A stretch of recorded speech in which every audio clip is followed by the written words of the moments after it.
మీ destination ఏదైనా ప్రపంచంలో ఏ మూల ఉన్నా CN travel explore the world your వే.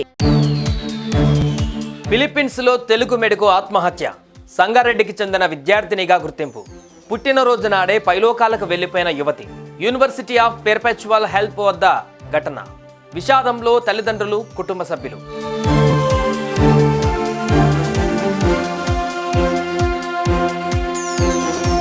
సంగారెడ్డి జిల్లా పటాన్చేరు మండలం ఇంద్రేశం గ్రామానికి చెందిన చింత అమృతరావు మెదక్ పట్టణంలో విద్యుత్ శాఖలో డిఈగా విధులు నిర్వహిస్తున్నారు. ఆయన కుమార్తె 20 ఏళ్ల చింత స్నిగ్ధ ఎంబీబీఎస్ చదవడానికి 22 సెప్టెంబర్ 2021లో ఫిలిప్పీన్స్ దేశానికి వెళ్ళింది. అక్కడ స్నిగ్ధ ఫిలిప్పీన్స్ మనీలాలోని యూనివర్సిటీ ఆఫ్ పెర్పెచువల్ హెల్ప్లో ఎంబీబీఎస్ సెకండ్ ఇయర్ చదువుతోంది.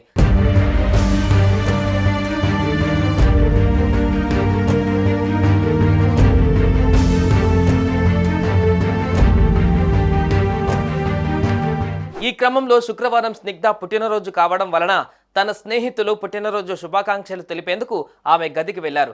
డోర్ లాక్ చేసుకున్న స్నిగ్ధ స్నేహితులు ఎంత పిలిచినా కూడా డోర్ తీయలేదు.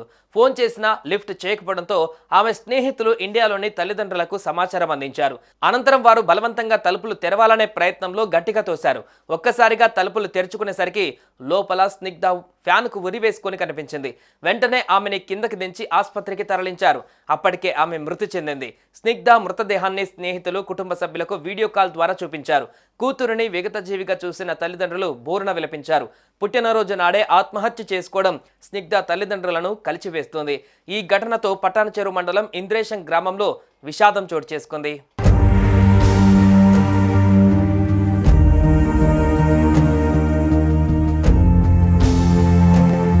తన కూతురు గురువారం సాయంత్రం తమతో మాట్లాడిందని, పుట్టినరోజు ఏర్పాట్లు చేసుకుంటున్నట్లుగా సంతోషంగా తెలిపిందని తల్లిదండ్రులు చెబుతున్నారు.